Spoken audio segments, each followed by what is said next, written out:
I went to an all boys school where a lot of boys are going through puberty and they're just projecting their insecurities onto other people. Looking back on it now, it's like, yeah, some of it was just bullying rather than racism.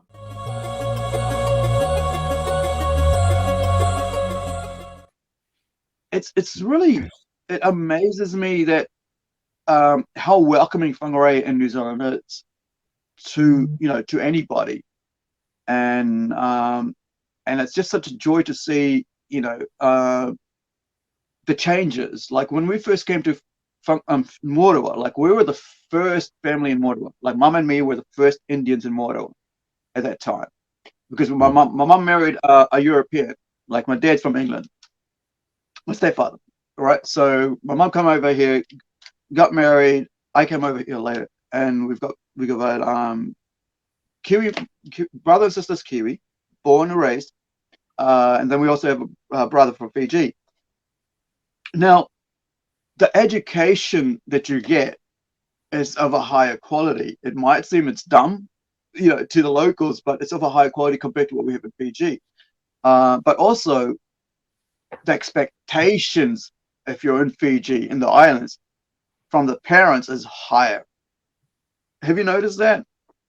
You know, there's a course you have to learn hard. Well, yeah, it's a bit hard for me to compare back when I was so young with expectations and all that. But I really understand and relate to what you were saying about the whole willingness to adapt and willingness to, like, of course you're always going to be a black sheep. You're always going to be people, like, even with me, someone that has a lighter skin tone, that I look like, and especially when I talk, and I sound like I'm from here.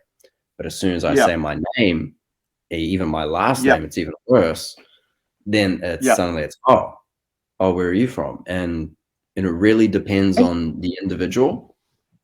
Yeah, but here's the thing, right? I don't like. There's people who get offended when they get asked where you're from, all right? Because I think that whole thing is people want to know, because then they can ask you more questions about where you're from, then they can relate to you. And I find that alone is a great question, and a crossover. Sometimes I used to get offended because of that. Did you find that people going, "Where are you from"? No, not particularly from that question. As you said, I kind of found it inviting. Like it leads on to a conversation of understanding one another. It's someone purely just wanting to find out more about you. But of course, it does depend, of course, on, you know, how they phrase it and the tone and your understanding of it and your day you've been through, all that stuff. But it's it's what's the word I'm looking for? It can be quite interesting depending on who you're meeting and running into, and especially at what age. Because I know when I was really young, when I came to New Zealand, it was easy as to integrate, learned English super easily, made a ton of friends. It was cool.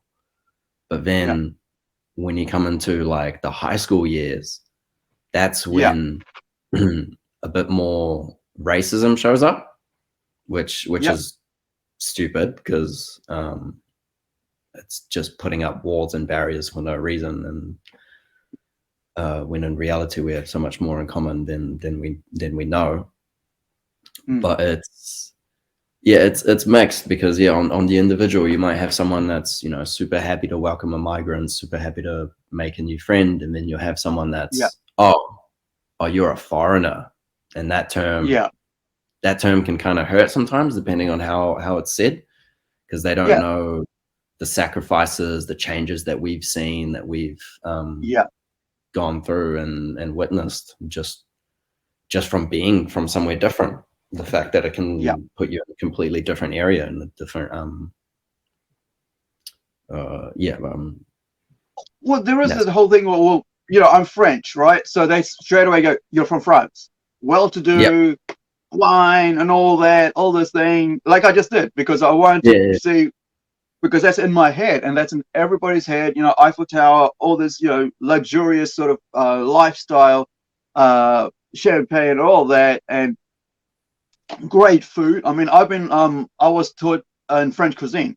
I've got my second bar in chef, as a chef. So I was taught in French cuisine. So I learned about all that side, so the wine and foods and stuff. So one thing, like the fact that you raised a question about like racism, right? So you came in at about 2006. Imagine coming in when Roots was on TV.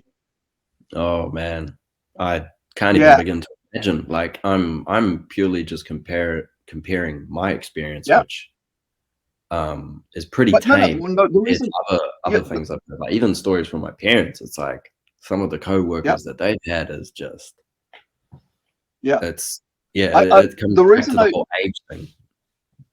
Yeah, the reason I raised that is because, see, a lot of people don't realize that racism isn't a color thing, right? No, it's not. It hits everybody.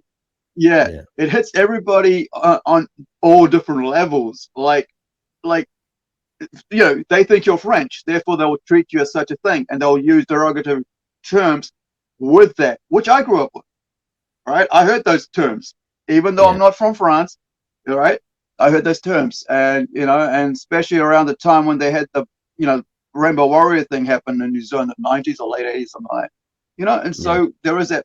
So now at that time you've got this whole generation of kids growing up with that sort of in their system, and that's the weird thing about how racism works, right? So kids hear it around their parents because the parents are just saying it because it's just the norm to them because they understand what they're saying. Kids don't. So they take that in, and when they grow up, they put it back out, not understanding the whole connotations of it. One of the things for me has been, I think it was about 90s, going to Fiji, maybe even 2000s, and hearing the N-word between my cousins, right? And that's because of hip-hop being popular in the islands at that time. Gangster rap had come out into the islands. They'd gone from like UB40, Bob Marley, all that. The reggae to hip hop shift with the age. Yeah, was definitely a big influence. It was horrible, and I was like, and hearing that, and even recently when I was up there, I heard it, and I just told them why not to say it.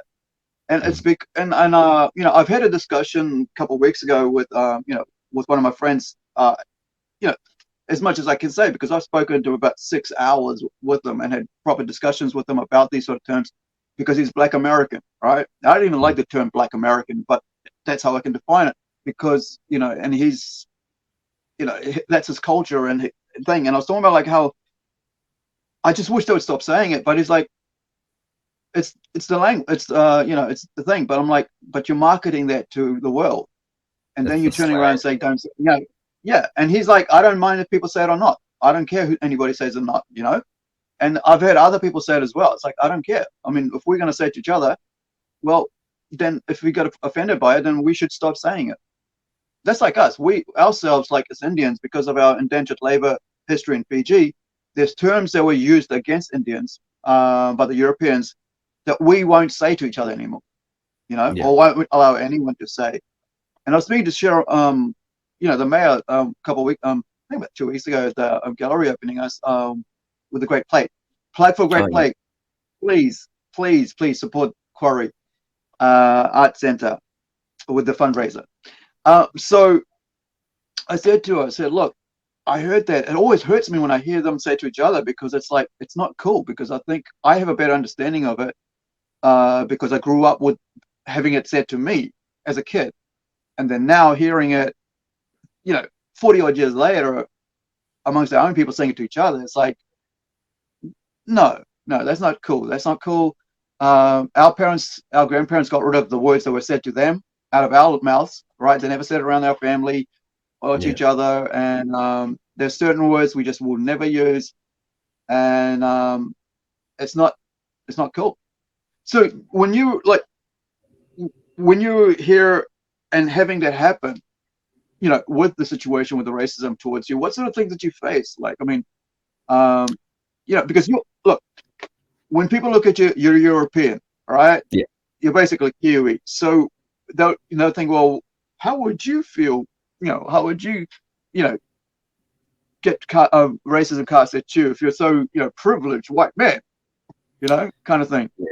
Well, a lot of the insults came from the thing you mentioned briefly. Those that knew history would bring up a lot about the Rainbow Warrior, World War II, the whole French retreating and putting up the white flag was a real big big target that people would take shots at at school, even if it was me.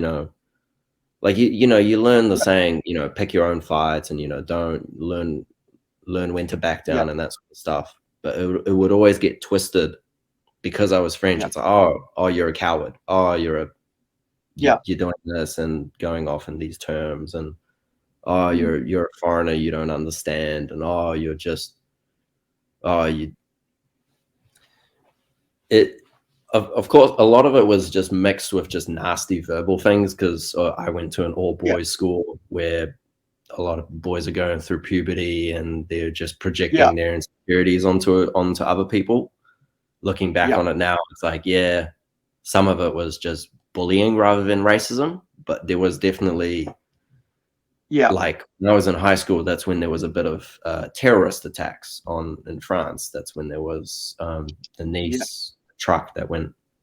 Anyway, I don't want to get into those details, but even events like that would get turned into jokes against me, and that's what really made me step away from that sort of friend group. That the people that I used to think were friends, it's like, fuck, this isn't the sort of energy and the stuff that I want to be around. I don't think I haven't really done anything to deserve that sort of treatment or verbal abuse.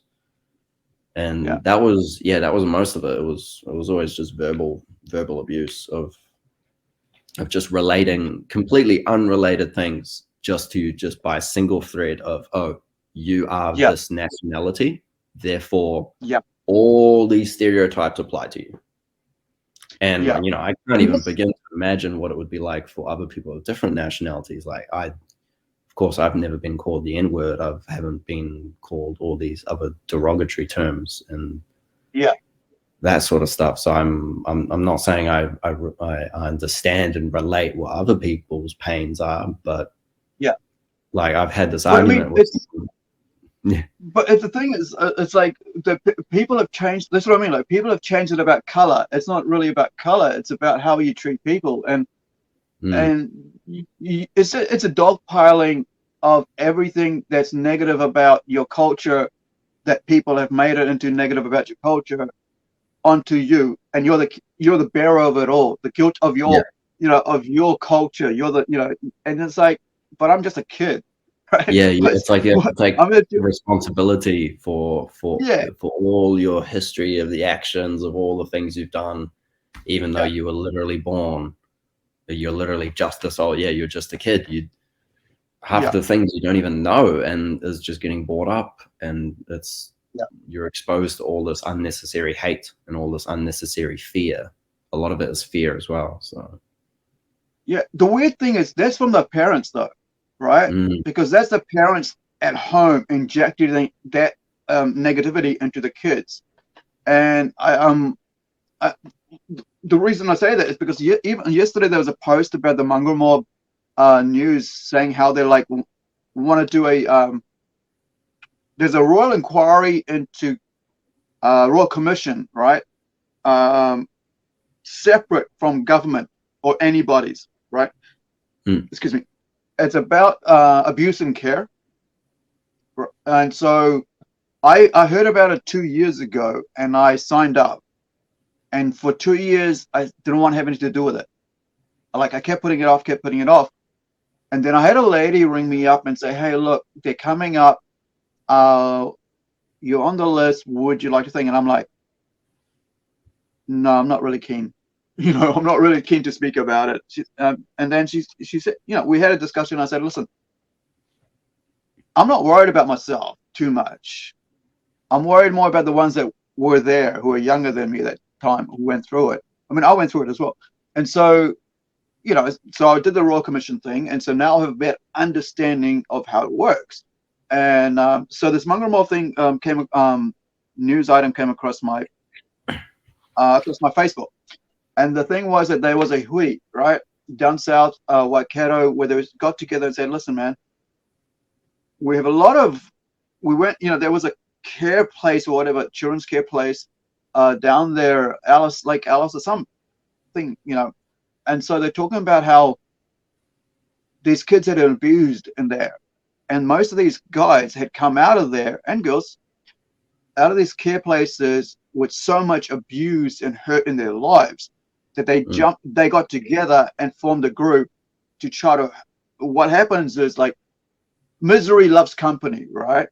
And I don't say it in a negative way. I say that misery loves company is a term, but like, it's birds of a feather get together, right?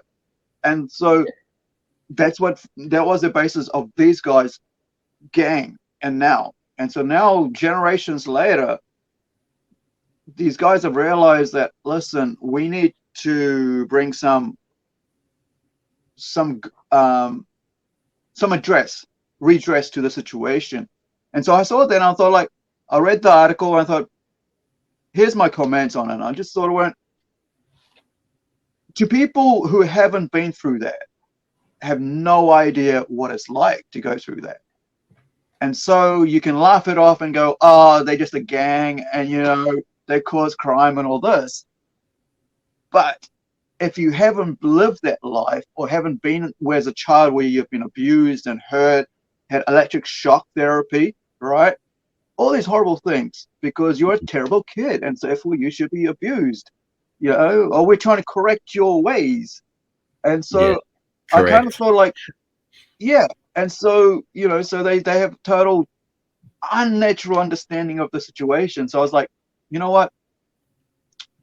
Let's have a think about this. What they're trying to do is good, because they're able to step outside of themselves and sit down and talk to someone who's away from anybody else's control about what's happening. And then because they're doing it not for themselves now, because they're realizing there's a cycle that keeps going and going unless we fix it. So unless my hurt's redressed, right? Unless my addressed, all my you know, things that has caused me to behave this way doesn't get fixed, right? Because there's a thing to do this with the Royal Commission, is that you can actually get help from the ACC, get counselling, you know, free of charge and stuff like that, to actually go through and work through those things, those hurts and pains and damages to your system and your psyche, because a lot of these things is damage to your psyche. Your neurosis has been damaged as a child, and so now when you're living in the adult, as you grow up, there is like all this bits and pieces that are wired wrong in your head, and you can't you know, you can't deal with that properly. And so, and then you have kids of your own, and you bring that into your kids, right? That's what I'm saying, like the parents, right? So now you're putting all that onto your kids. Now those kids are now 40, right? Now they're having kids, or 30 or 20, whatever, right? And they don't know how to deal with it either, because now they've got this whole downhill spiral, you know, the spiral. And so then suddenly you have a chance now, and you realize we could either carry on or we can stop the cycle. And in the 90s, there was all about, you know, stopping the cycle, you know, stop the cycle, all the cycle things. And then suddenly there was nothing. Nobody was talking about it. And now it seems that the only way these things can really get fixed is if the Royal Commission does its job, which it seems to be doing its job, which is meeting them halfway, or even meeting them totally away from everybody else, right? My one was at the Quest, right? I had 3 people, and you know, we were talking, and I've got the recording of it on USB. I've got the transcript of what I've said, and it's all there. Nobody can change that, because it's all recorded about me with that, you know. So I've got a form of it. So if somebody wants to look at it, I go, there it is. This is what I said. Can't twist my words.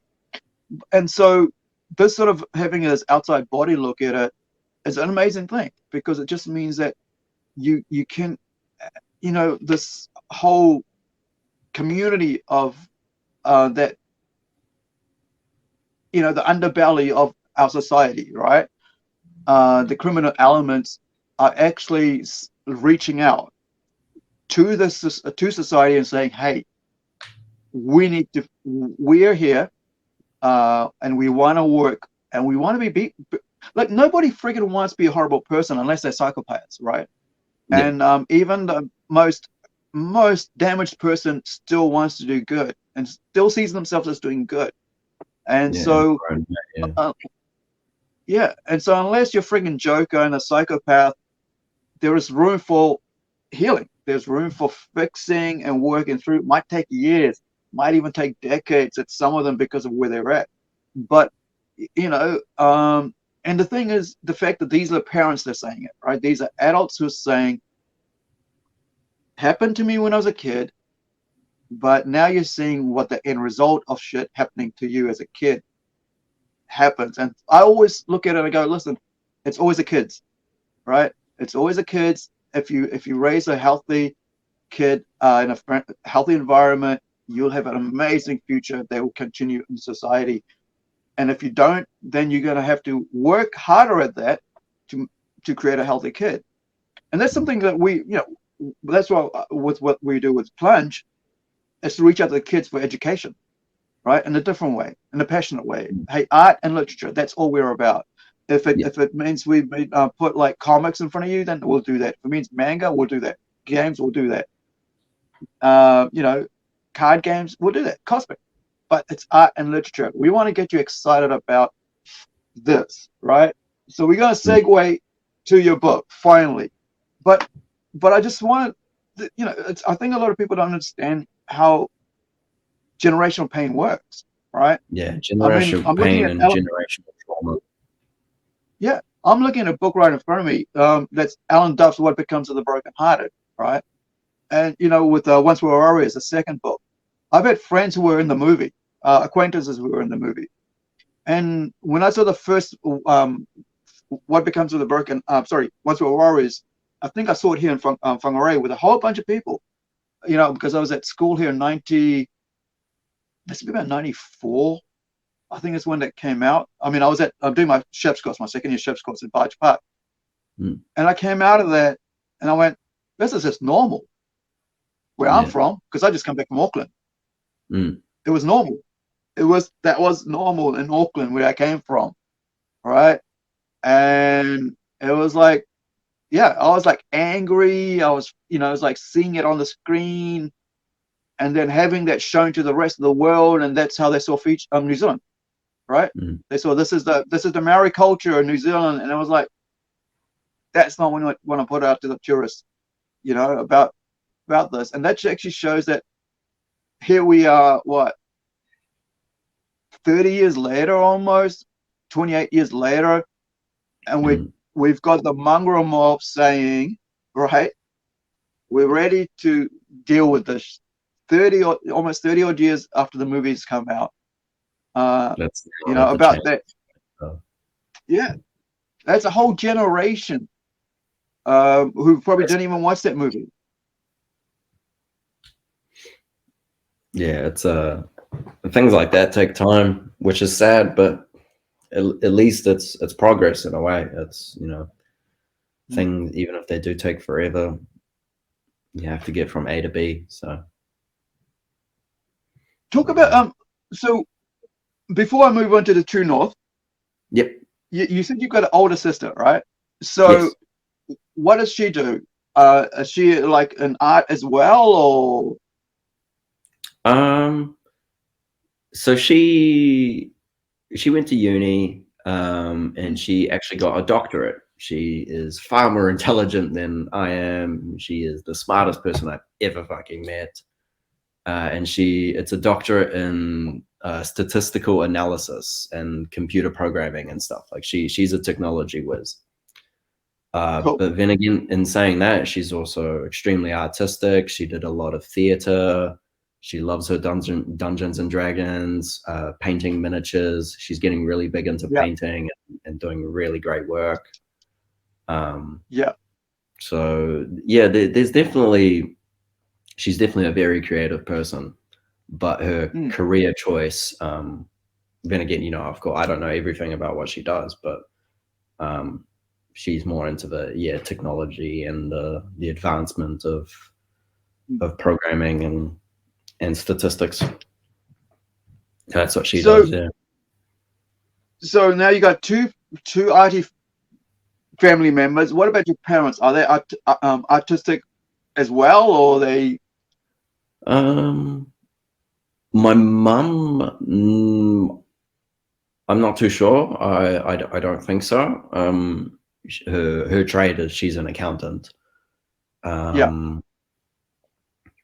I haven't really seen her paint. She is very into literature, though. We have hundreds of books in the house. Like, I could grab handfuls of comics. Like, it's kind of like our family thing is that we've got these specific series, and when they release, it's, oh, we need to buy the copy, and oh, we need to have this, and so that like awesome. comics and literature has actually been a huge influence in my life since small kid, not just because I was drawn to it, but because all my family was. Like, my mom, my dad, my sister are huge comic book nerds. That's so cool. It's awesome. So we're talking about albums, right? We're not talking about actual comics, but we're talking about albums, like the French European style albums, like that. Oh, a mix of everything. Okay. Like, we've got some, like, you know, the big graphic novels, the old like Asterix and Obelix, Tintin, to the new hardcover, like wider format comics. I couldn't even begin to list all the stuff we have. But well, you better hold on to it. Sounds good. Okay. So we've reached the 1 hour mark. We've talked about your background and stuff, and now let's talk about True North and how you got to True North. And so here's the weird thing. So one of the characters in it is called Tītī. Yes. Right? So, oh gosh, what was it called? Science of Wonder. So this weekend, right, without, you know, reading the book and stuff, I was watching an anime called the Scientific Boys Club from '92, and there's a couple short OVAs, original videos based off it, and there was another one called the China Ring, and so the Scientific Boys Club was the second lot of it, and it's all about journeying to the moon. And so one of the Miss China is running down, the girls, and one of the girls' name, like the youngest, cutest girl there, is called Tītī, right? So I don't know what the spelling there was. So let's go into that, and with that background, right, and the cuteness of that, into talking about the Great North. Now, this is volume 1 of and the Great North. We all find our way, and you're missing your name on there, of course. Yeah, it's not on the front page. I wanted to be a little humble. You gotta own it, man. You gotta own it. It's your work. Well, it's on the second page, so. Well, I mean, I did even put an illustration of myself on the second page. I saw that. Give me 1 second. I'm just going to remove this hat. No worries.